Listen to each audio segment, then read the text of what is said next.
Our primary focus is cash flow and out-of-state investing. That's the only thing we do. We started off with turnkeys before figuring out we ran out of money very quickly. And one of the strategies that we picked up early on was the BRRRR strategy, which we'll talk a little bit about how we started. Jasmine is our back office, finances, legal documentations, and everything that's boring to me. I am probably everything else. So face of the company, acquisitions, marketing, team building, deal flow. I also do consulting in the BRRRR strategy on the residential side, and look for active lenders and partners for our growth. Anything you want to add? No? Okay, so we'll jump right into it. For those of you who do not know what the BRRRR strategy is, it's an acronym for a strategy that is you buy distressed properties, you rehab them, you rent them, you refinance, and then repeat it all over again. The system is great for those who are limited on capital, and it allows you to compound your growth of your portfolio fairly quickly, in my opinion. Like I said, we started off with turnkeys and we realized we ran out of money quick. So this strategy allowed us to compound our portfolio by using the limited remaining capital or lenders that we had available to buy distressed properties, rehab them, rent them, refinance, and then repeat. So why I say that is we started off small.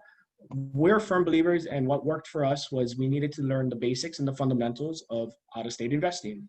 And turnkey was our initial step in there, and then we grew to the BRRRR. And from the BRRRR, we realized residential is great, and we wanted more. We wanted different types of returns. So we went into commercial. Little did we know that the BRRRR strategy was applicable in the commercial realm. So just like the acronym said, buy, rehab, rent, refinance, repeat, we learned how to apply that on the commercial level. There were aspects of it that changed, but in a nutshell, the basics, the fundamentals remain the same. You're buying distressed or value-add potential properties at maybe a lower performing price. But with the difference with commercial is we're able to come in not just pure cash if we needed, we could use a lender.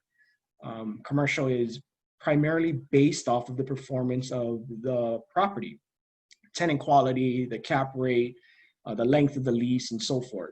So we realized that running out of mortgages for our personal name, we kind of got forced to grow. And now on the rehab side, similar to the residential, you could do construction-based value add. From our experience, we found out not everything needs to be demoed and made new. You could simply restructure a lease, increase rent, cut expenses, and that in itself will lower your cap rate and then raise the value of the property. Rent-wise, on the single family, we're dealing with single year-long leases. Sometimes you get 2-year leases from your residential side. Or on our commercial side, we're looking for leases that are between 5 to 10 and sometimes 15-year leases. We don't have to technically deal with the headache of not knowing what next year might bring. We also look for triple net, which then puts all the deferred expenses, capital expenditures, insurance, and taxes on the tenant itself. We can truly just sit back and focus and grow on our commercial portfolio side.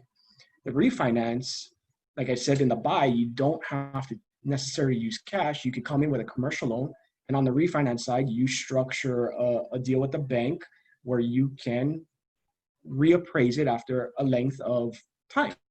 For us, we've utilized at least a 1 to 2 year period for a refinance process. So it is a tad bit longer than the residential. The residential tends to be between 6 months and a year. And then you repeat the process. Anything else? Yeah, the thing that we found most beneficial about the commercial BRRRR was the fact that the triple nets, when you get something like that, it's so much easier to maintain, because in the BRRRR strategy, it doesn't end when you repeat. You're managing a portfolio now. And the tenants are so much easier to take care of because you don't actually really, they're business owners instead of just a regular person, and these are 15, possibly 15 years. They're paying everything, and you're just, it's very, very passive compared to the time-consuming amount of single families that we had prior. It made my side of the job very much easier. Yeah, and if you really look at it from people on the residential side are willing and able to move out of single family homes from one to another at an ease. I mean, the military does it all the time. On the business side, it's a large expense to up and move, changing addresses, marketing, moving out equipment, white boxing or rebuilding out the new space. It tends to surface a lot sooner if a tenant's looking to leave, maybe like year 3 on a 5-year lease, meaning you got 2 years to prep for the vacancy. It buys you time. Everything moves a lot slower on the commercial side, which then allows you to process and calculate a lot better to figure out what your risk tolerance will be for the particular property that you're looking at. And they're definitely not willing to leave as much as a single family person would be, because their customers know where they are, and it's important for them to have that space versus a tenant in a home. They can just move. Oh, and I did want to mention that we did put on the top, we don't buy the BRRRR, we don't do the BRRRR for the multifamily yet. We found it at the moment in our market that multifamily is a little bit harder to do and make the cash flow work for us. But we did find that because of the current market of the commercial on the office or the retails, the moving into those types of properties tend to have more deals. That was the only reason that we haven't tried the multifamily BRRRR yet. But I know it is very popular, and we just like the business tenants at the moment. So Lauren, our market we focus in on is Kansas City and Kansas City, Missouri. Yep. That's basically it for the BRRRR, though, as far as our commercial side. If there's any questions, or if we're going to just move on to. I have a question. Go ahead. Yeah, Michael, go ahead. Okay, cool. Yeah. So I'm a huge fan of triple net leases. I'm really big into the National Retails Property ETF. It's the ticker's NNN, if you guys are curious about it. But something I've noticed, especially just with what's going on now, is that to get out of like a 5 to 15-year lease, you just like declare bankruptcy. Do you guys have any like fear or like worry that that could happen? Is there a way to like vet tenants to make sure that that is unlikely to happen? Absolutely, and everything comes with its level of risk. So all we try to do is mitigate it and make it as minimal as possible for our liking. We run numbers extremely conservative. We're really conservative investors. So if we're going to look at $1 million property that's running at a 8 cap, which is pretty standard for our market, we may actually run it at a 9 or a 10, depending on the length of lease and or the volatility of the tenant possibly leaving. So we build in our buffer on the purchase side, and we anticipate having to hold it out of our own personal reserves during those potential bankruptcies or tenants vacating. And just like residential, you can go vacant on a residential in a month and then get it filled immediately. I mean, on the commercial side, it moves a lot slower. 6 months, a year, 2, 3 years till you fill the space, depending on what your property provides, where it's located, the amenities, the ADA requirements that might be needed for certain tenant base. If you're street frontage or if you're off the street, there's so many variables in it. Ultimately, for us, it comes back down to the numbers. So if we run it properly in the beginning, we actually anticipate the vacancy up front and run our numbers that way. So we know if it happens, we've covered our base up front. And then we're not chasing, what do we do next? We weren't expecting a bankruptcy. How do we make our mortgage payment? How do we fill the space? How long can we hold it till we fill the space? We do those pre-calculations up front. But in all honesty, no, we can't 100% prepare or guarantee that we won't experience that or even go further than what we thought was conservative. Oh, and another thing that we do during our due diligence, the type of tenant obviously affects the cap rates. And when you're doing the due diligence, one of the things that we do is you do the research on the tenants. Some tenants have are major companies from that will are national brands that and then you would check to make sure that in the lease that the national brand will be paying for those rents. And if that's not the case, and then it's considered a local company, which changes the cap rates as well. And there's a lot of history you can find because of if you have a triple net with a national, they'll have their records and their taxes and showing. You can see just on newspaper headlines whether they're closing down any shutting down stores stores or anything like that as well. That's filing part for of the Chapter 11 or whatever bankruptcy they might be dealing with. So you have time to prepare, and like I said in the beginning, it moves a lot slower. So you're not having to evict people, but you know the bankruptcy is coming, or they may have to leave or downsize. And it's all about getting creative. To me, it's just an opportunity to work with the tenant. I mean, their intent is probably not to go under because their jobs, their company, everything is reliant on a business to provide for their personal. So if we can work something out where we deflect or defer payments or maybe downsize them and lease up the other part of the building, those are all, just off the top of my head, potential resolutions to the problem. I like the thorough research and conservative approach. Thank you. Yeah, you're welcome. Was there any other questions? I saw a few pop up in the chat, but we can't see it on our end. Do you want me to read it or do you see it? Yeah, or they can speak it if that's... Is Bryson, you want to ask your question? Yeah, I was muted. Oh, yeah. Thanks, you guys. Are you guys in Hawaii too? You guys are living in Hawaii? Oh, right on. Cool. That's super cool. How do you determine your tenant mix for your long-term leases? And then do you already buy an asset with that in mind, or do you just get a really good value and then you try to fix it up and put tenants in after? So I'm just kind of curious on how that works. It really depends on the deal itself. So we've bought with tenants in place with short leases. We bought with half the building vacant, and our intention was to fill it with certain types of tenants. And we bought government-run buildings where the lease is 10, 15 years. So it really depends on the deal itself.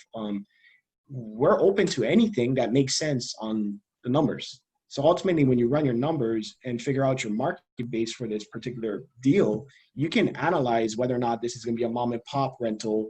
It's a C-grade building, so maybe you're not going to get the Jack in the Box or the Pizza Hut, but you'll get Uncle Joe's Pizza, and you can figure out your demographics for that. So it really depends on the deal. Wow. How did you get that matters is the cash flows. How did you get your experience in knowing how that, because tenant mix is important, I think, and a lot of people might not realize what that does to a center, right? Where if you have a strip club versus a drugstore, it's totally different in terms of customers. Absolutely. Yeah. I'm curious on how you got that knowledge, right? And how that works into how you invest.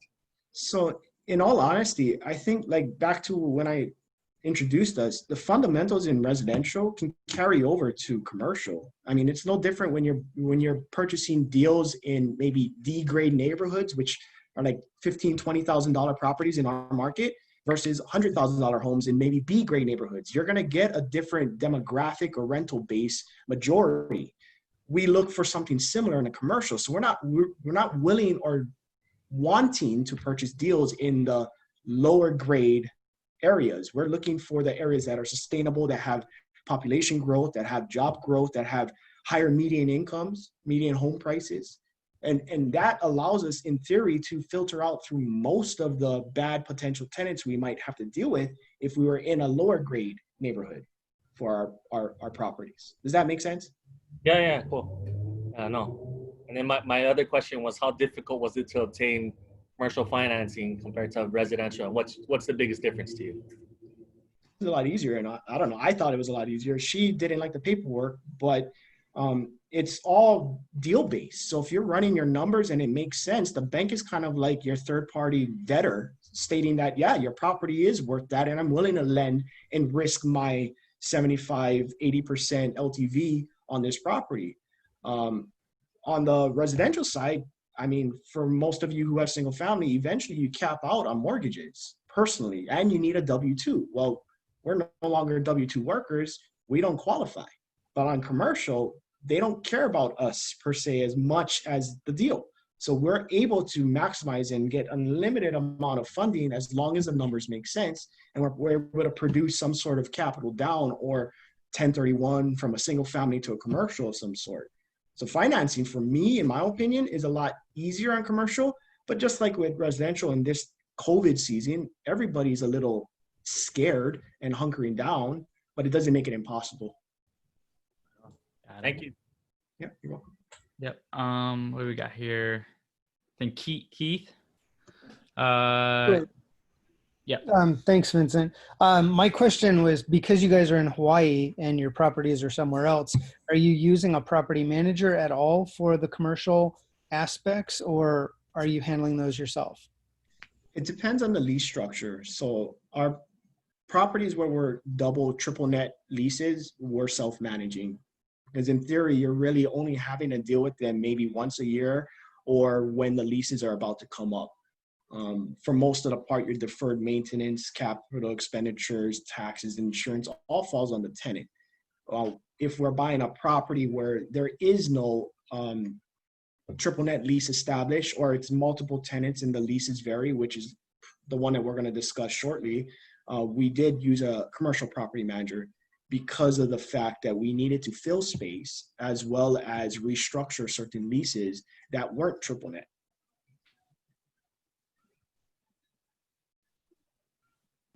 So it depends. It depends on the deal. Thank you. Got it. All right. Daniel wants to give you guys some money. I'm just joking. What do we got here? It says, is there an opportunity to invest with you as a passive investor on these deals? It depends. So we're very particular because we enter into things called partnerships, and we view them as like a marriage. Everybody has to be in alignment and agreement and be willing to roll with the ups and downs of what comes with investing in general. We're not looking for a hit it and quit it.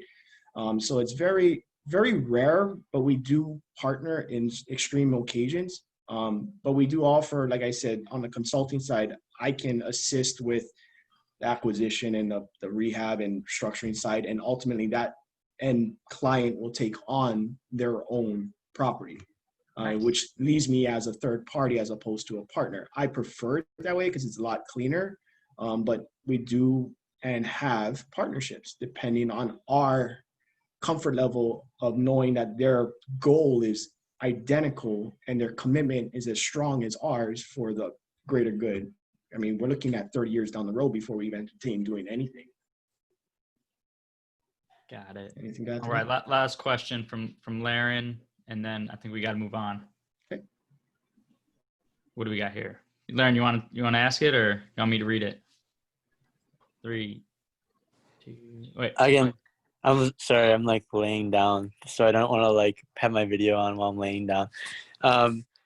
So yeah, do the banks on the mainland, do they require personal guarantees normally, or is it kind of on a deal by deal basis? Deal by deal basis. Mm-hmm. Cool. All That's depends all. which lender too. Right. If it's a community bank as opposed to like a bigger commercial bank. Got it. All right, let's move on. I want to get performance indicators. I'm going to hit it from 2 different angles because I know there's people that are on here that own real estate and they want to know how to be better managers. And then I know there's investors on here. So I'm going to hit it from what KPIs are from the investors. Is somebody chewing like chips or something? Please. I hear like Cheetos just crunching. Thank you. All right, let's roll. Next slide.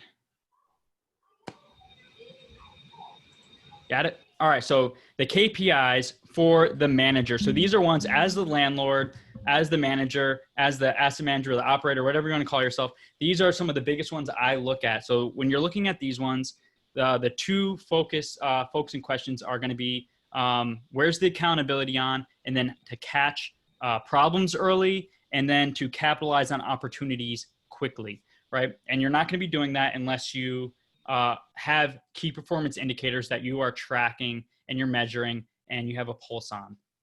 All right, so these are the ones we go through. So real quick, a budget variance. So that's as simple as you create a budget for the property. So you have your pro forma and then your actuals, and then you just do a easy division between them on your form, and you have a variance. Ideally, you have a under budget, so a negative number when you do budget variance. So it means you're under budget that month or that week. But if you have an over budget, you just want to know why, and that's something you want to track pretty regularly. Right, so at least once a month, you want to know what your budget variance is. How did your numbers come in compared to your budget? All right, and that way you can ask the questions. All right, NOI and cash flow. So NOI and cash flow. So the NOI, when we're talking commercial real estate, that's like the number that matters more than anything else with commercial real estate is the net operating income. That is the number that determines the value of your property. The higher NOI is, the net operating income, the higher your property is valued. So you want to have an NOI target for each month or each quarter, and definitely annual, and make sure that you're tracking to hit those NOI targets. And if you're tracking them, the smaller increments you're tracking them monthly or quarterly, the more likelihood you're going to spot a issue and figure out, okay, either revenue's low or expenses are high, and that's why you have a low NOI. And you can start asking those questions and try diving into why the revenue's low or why the expenses are high, and you're not going to meet your target. Okay, and then the cash flow, of course, is your cash flow. That's what you're going to be. That's what you're living on. That's all. The cash is king. So you need to know what your cash flow is monthly. Have a target. Multifamily, we usually use like $100 to $125 a door. So you want to know where you're tracking on your cash flow. All right. Revenue and delinquency. So you want to have a revenue report and your delinquency report. So your revenue is how much money is coming in every month compared to, say, this would be in multifamily, we're talking your rent roll. So you have your rent roll number and then what actually was received, right? So that there's going to be a variance there. And your delinquency, which is who hasn't paid. And that's something we track weekly. And I'll talk about that in a minute here. All right. And occupancy. So you have your physical occupancy and your economic occupancy. You want to track both of those separately. Physical is how many people are actually in the units, and economic is how many people are actually paying, because you're going to have some people that are in units and are not paying, right? So you want to make sure the physical and economic is being tracked. Okay. Loss to lease. That is a huge one for me. If you ever saw our pulse check that we do, you'll see that that's a big red bolded number on my weekly pulse check with my property managers, because I care about the loss to lease. That's going to be the difference between what the market rents are and what you're actually getting. So if your rent was, the market rent $700 and you were getting, $650, your loss to lease would be $50 for that unit, right? And you can track it monthly or annually. And the loss to lease, you can have little changes in that loss to lease, like a little bit, like $25 under market rent or $30 under market rent. But when you multiply that by a 50-unit apartment complex, that can be, hundreds of thousands of dollars of value being left on the table, right? So just by those little bits of being left on the table by property managers could be huge impacts in your NOI, which is going to affect your valuation of that property. So as a manager, you really want to pay attention to loss to lease. Evictions pending. I want to know how many evictions are pending, what the status of them are. Have they been filed? Do they have court dates? Have they been served or given the judgments? Do we have the writs? Have they been served? I said that already. But I want to know what the status of the evictions are every week. Renewal. So I get a renewal report, and that is going to show me usually a 90-day report. And you can get them like 6-month reports, one of them 6 months. But you know how many leases are renewing every single month. So you don't want to wait until, the lease is like coming due like that day and figure out, that's the first time you're reaching out to a resident and asking them if they want to stay or what the new rent is. You need to give them at least 30 days if you're going to up their rent, right? But I want to do this 3 months out. So 3 months out, I want to do some kind of touch point with them, give them a phone call, send them a letter, see where they're at. Another 60 days out, 30 days out. We're giving them the new lease, right? And that way we can catch those early renewals to keep our property stabilized. Or if they plan on moving out, now we can budget ahead, 60 days ahead of time before they actually move out. we can start budgeting for that unit turn. All right, so it's not just, oh no, I need to come up with an extra $4,000 this month to do this renovation that I didn't see coming. Well, it's because you weren't looking at the right KPIs, right? And then lease conversion rate. So that's on the leasing, the marketing. So how good is your marketing strategy? How many leases are coming in, or how many leads are coming in? And how are they, what's the conversion rate from a lead to an actual signed lease? So that's something on the marketing side that's extremely important. That shows you how effective your marketing strategy is. All right, next slide. All right, so best practices.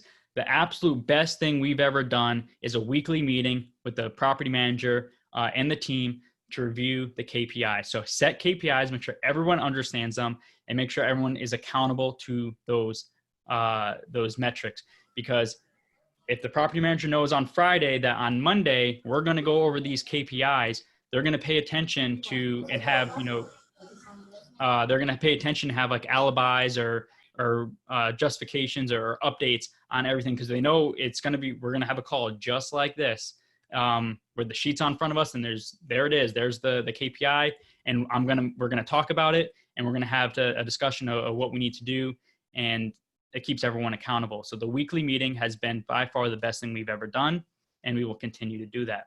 Keeps everyone accountable, and you can catch problems really fast. If you're doing a weekly versus a monthly, you just get the owner statement every month. And then now you're trying to decipher the owner statement and try to find out why expenses are so high from something that happened 3, 4, 5 weeks ago. Or the same thing with the leases. Like if you're getting your owner report and see that you have 4 vacancies and they've been vacant for 3 weeks, and when on the first week you could went and ask them, like, okay, what are we doing for our marketing strategy? Do we need to pivot? Do we need to offer concessions? And you could figure that stuff out very quickly with the weekly meeting. So it's all about accountability and catching problems and solving them very quickly. Some things that we have for the weekly reports: we have get the owner statement, that's usually monthly. We get the accounts receivable.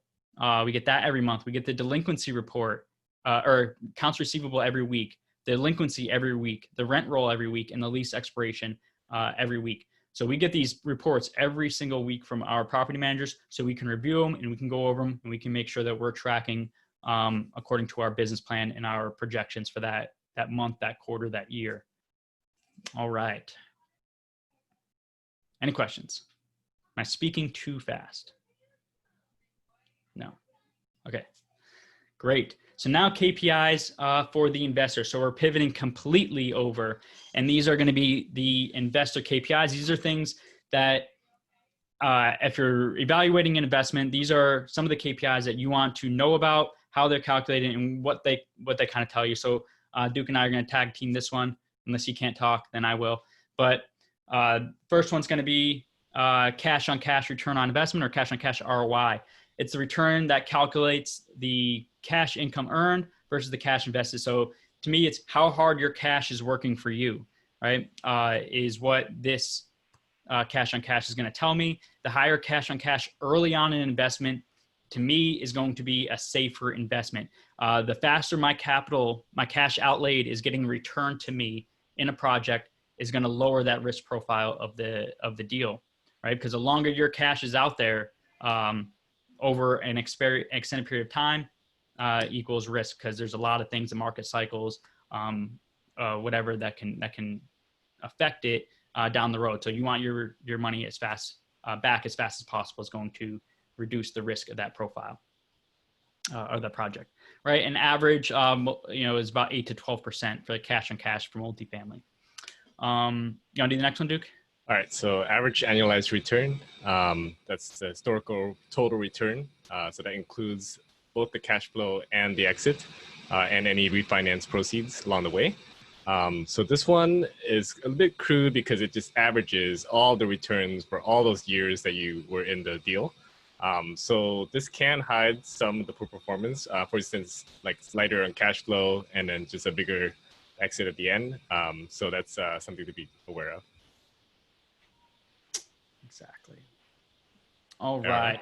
So the IRR, so the internal rate of return, is what do I say? So it's, a lot of people think this is like the pinnacle of the metrics, and It's not. It's just one. It's one that's used. It's pretty complex, right? So it's the return needed to convert all the sum of future cash flows to the amount of the initial investment is I guess the textbook definition of it. It is a good metric, but it's not the best metric. It does have its severe limitations. And the second bullet here is the reason why I don't, focus on IRR in a vacuum like it's the end all be all of metrics or KPIs. It's because it doesn't tell you the timing of the cash flows that you're going to get. So it won't tell you the risk profile of that deal, right? And what I mean is you could have very low cash flow the first couple years of that project and then have a big exit, and then you still have like, a 15 IRR, 20 IRR, 30 IRR, but it doesn't tell you the risk of that profile because it doesn't tell you the timing of those cash flows. So that's why I don't really like IRR in a vacuum. It's just one metric that you have to use with all of the other ones as well. It just tells one part of the story. So just don't focus on IRR as it's as like the only metric, right? Because it doesn't tell you the risk profile. All right. And then is this one yours? Yeah, so equity multiple, so that's just the total returns divided by the initial investment. So typically there's a time frame involved in here. So for instance, a 5-year model, our target's a 2 equity multiple. That means double your money in 5 years. Yep. So these are some of the basic KPIs that we use both as an operator and as an investor. And we build a lot of our financial models based off of those investor KPIs. Like those are the ones that we need to hit in our financial modeling to know that it's a good deal and we're going to move forward with it. So the biggest one for the investor ones is that each one of them has their use. They have utility and they're just one piece of the puzzle, and you got to put all the pieces together to get the full story and risk profile of that investment. Cool. Education. So Duke wrote a book. There it is. So you can download it. Free guide, passive investing. So it has a lot more in depth on those metrics and other stuff about multifamily. So great resource. We've done. And let me start off with a backdrop on the story. So the property was brought to us by a realtor. He found it. It was basically on the MLS for quite a while. The price was just way overpriced, and the people who were selling it were owner occupants at the time. And they had it up for about $750, and it was up there for a couple months. And while we were talking to them and getting more information, it turned out that it was basically the reason they were selling it was a partnership that had gone bad, and they just stopped paying their mortgage, and they were a couple months late, and they just wanted out. Pre-foreclosure. Yep, basically pre-foreclosure. And so we started negotiating with them, and while we were doing the negotiation with them, we asked to speak to the lender that they are currently behind with, because we felt it was beneficial for everyone if we could get the loan from that bank. Then they would probably have more incentive to want to loan to us at a good rate. While we were speaking to them, the bank decided that they didn't want to deal with the sellers anymore, and they just foreclosed on them and said, hey, we're going to foreclose on them. Do you want this property? And we said, yes. So they went ahead, did the foreclosure, came back to us, and sold it to us. So with that, of course, we wanted a discount in price, and we got it for $605 was the purchase price for that property. So let's go to Next slide. the next slide.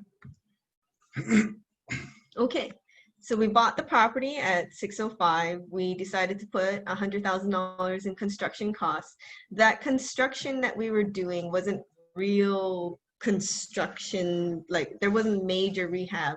It was a very large building, so it was mostly paint, floorings, white boxing the entire areas that were vacant, and then basically giving it a nice fresh look.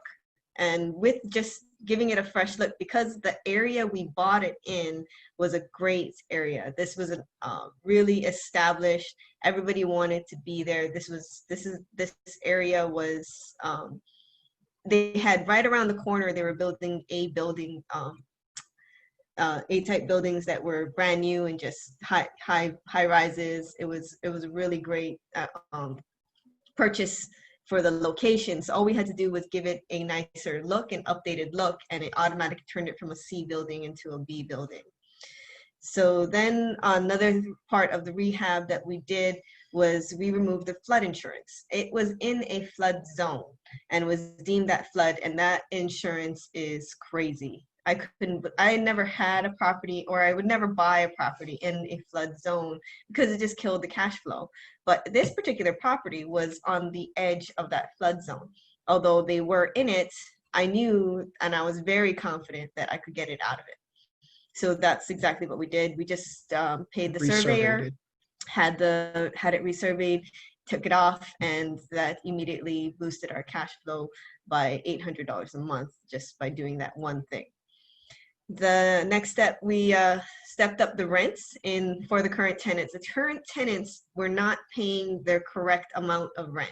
They had automatic step-ups that were not being taken advantage of. The previous owners probably just forgot about them, and they never said anything, I'm sure. Why would you? So they were just paying below their current rent. So we just sent them a letter the day we bought the property, and they then the very next month they started paying. Nobody even said anything. I'm sure they're just happy for the time frame that they didn't have to pay that amount. Then we updated the thermostat. There was something wrong with it, so the energy bill was pretty high, and we just basically turned it into a timer where it would turn off during the night hours where nobody was allowed to be there, and would turn back on about an hour or two before everybody, the hours of working hours of the building. And we changed the light sensors to certain areas of the building where the common areas of the bathrooms, because the bill was higher mainly because they would just simply forget and they'd leave the lights on all night long. And so we just had a little bit of a sensor change on that.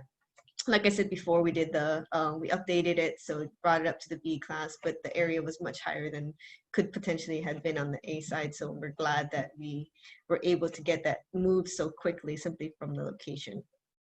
And then we were planning on tenanting the property, which didn't come into fruition. We actually ended up selling it, but that's on the next page.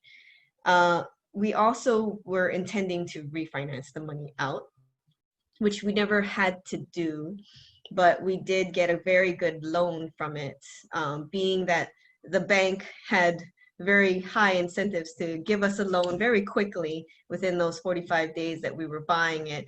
They gave us the construction cost, and they gave us the 30-year 5.5 interest-only loan. Interest-only loan for the first year at 5.5%. And then it was wrapped with, they gave us $137,000 to do the construction, but we only needed $100 to do it. And that was all interest only as well, line of credit, and at a 5.5 rate. And then they were going to wrap all of it together in 1 year to a 30-year 5.5 loan, which they did, and we ended up selling it after that. So everything was all done with that one bank. Okay. So prepayment penalties on that when you sold it after the year? Yep. Nice. Score. But one thing that helped us in the beginning that I don't think Jasmine highlighted why we were able to get the line of credit was the bank that we decided to work with, which was the bank they foreclosed, that foreclosed on the previous owners, was going off of the appraisal that they purchased it at. And we found out the appraisal came back at 800 when they first purchased it at.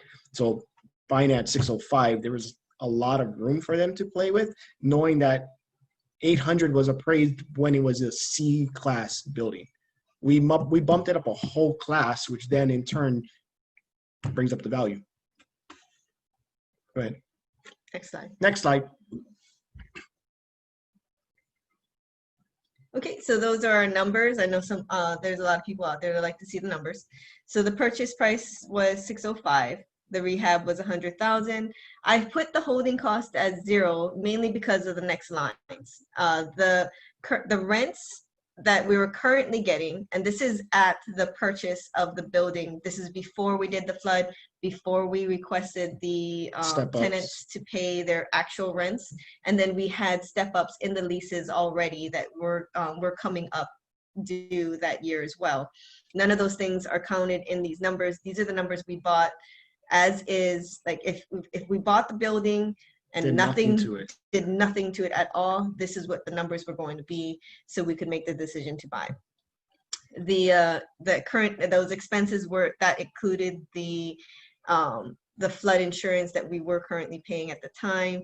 And then if you add in the interest only loan that we were getting, that's why we were the income was basically at $2, but we weren't, that's all of the expenses in there.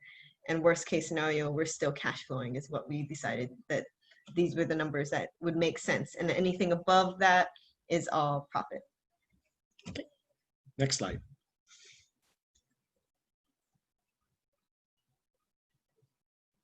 Okay, and in the sale, we sold it in February. The story behind that is we were leasing up the property, and during the time frame we had it up for lease, someone came over and requested, he was an owner occupant, and he was looking for a space for his company, and he decided that it would be a great idea to have a couple renters and to help pay for their mortgage, as well as having his company in there. And like we were saying before, the location was a great location, so everybody was very interested in that area. So now he had the opportunity to purchase. He came to us and asked, hey, what are you guys looking at? And these are the numbers we gave him as a pro forma to give him an idea. Now, I'm sure people who are looking at the numbers, they understand that this is a pro forma, so the potential rent is in there with that cap rate. That's why the cap rate is higher, but it's only the potential. Our current income at the time was the 5,000, not the total of the with them included, but the cap rate is with those ones for the NOI to get to the purchase price of the 850. So when he looked at this property, being that he was an owner occupants look at buildings and the prices differently than an investor. An investor will go in there only wanting the cash flow, only wanting the NOIs, only wanting those numbers. An owner occupant will go in and see the property for their potential for their company and per square foot. So when he looked at this property per square footage and how much he was paying, it was in fact a deal for, even though it was about 50% vacant. So to him, the numbers worked fantastic because the per square footage that he would be paying for an owner occupant was significantly lower than what he thought he would be getting. Mm-hmm. So everybody kind of wins. He got a deal, we got out with the profit in 1 year, and it was over a year, so we don't have to call that a flip technically. Is that the end of that one? Yes. Next slide. And that was the end of it. Yeah. Do you guys see the questions, or do you want me to read them off again? If you can read it, please. Cool, no problem. So we got white box. I think that one got answered. That's just a blank slate, right? Yep. Got it. Yep. So just got it. All right. So thanks, Matt, for getting that one. So Bryson asked, did you review leases and no tenants were underpaying before you purchased? What a score. He said, exclamation point. Yeah. It's part of due diligence. Okay. Actually, I think I had one as well. What did I ask? I asked something up there. Did the flood survey, did you get that during due diligence or after? After. You're just confident that you could get it based off of the FEMA survey, and then I spoke to someone. After. What's that? I spoke to someone, he saw it and said, oh, this will be easy to do. Yeah, basically, I think when we looked at it, it was like 6 feet on the southwest corner of the building, fell into the flood zone. That was it. So we just had to resurvey it. And they were using a flood from like the 1950s as their platform, which was irrelevant at the time, but just having a survey for what, $500 saved us. It was $200 or $250, something like that. It's ridiculous. Yeah, when I asked him that, he said, worst case scenario, after I go down there and do the survey, you might have to put up a little wall. And I was like, how much does that cost? And he said, a couple $1,000s. I said, that. It's a fraction of what the flood insurance was. Yeah, absolutely. And then not only that, like when I'm dealing with this one of my properties as well was, even if they can't get you out of the flood zone, they give you the survey report, which gives it a very detailed report on the grade and how, down to like the foot of where you're at. And then you can still take that and bring it to the insurance company and still get a huge, because the insurance company is giving you like some cookie cutter, blank flood policy that, based off of whatever metric they use. But if they have that survey, even though you're still in the flood zone, you can easily cut, your bill in half because it shows exactly the calculation of likelihood to flood. So either way, it's a win to spend that a couple $100s to get it done. Right. Cool. That was just a part of the value add of the whole property. It was so much, it brought up our NOI so significantly for such a small thing just to do. That's the name of the game, the NOI. That's it. What's it got? Daniel Mills asked, what was the down payment? And a little over 100. What was it? A little over 100K. Cool. And then what type of tenants were renting from you? So that was the fun part. It was like 33% occupied when we purchased it because the owner occupants that were getting foreclosed on were renting like, 50% of the building. So once they left, it was only like a third of the building was occupied. We had an accountant in there. We had a lawyer. We had a nail salon. We had an esthetician. We had a rental car company renting basically a closet and parking stalls. So, the potential was endless. We never actually got to see what we were able to do with it because of the offer price that we got from the owner occupant. It was too hard to pass up. And go figure, right after this, COVID hits and all our tenants are non-essential, we would have been negative. So it was a blessing in disguise.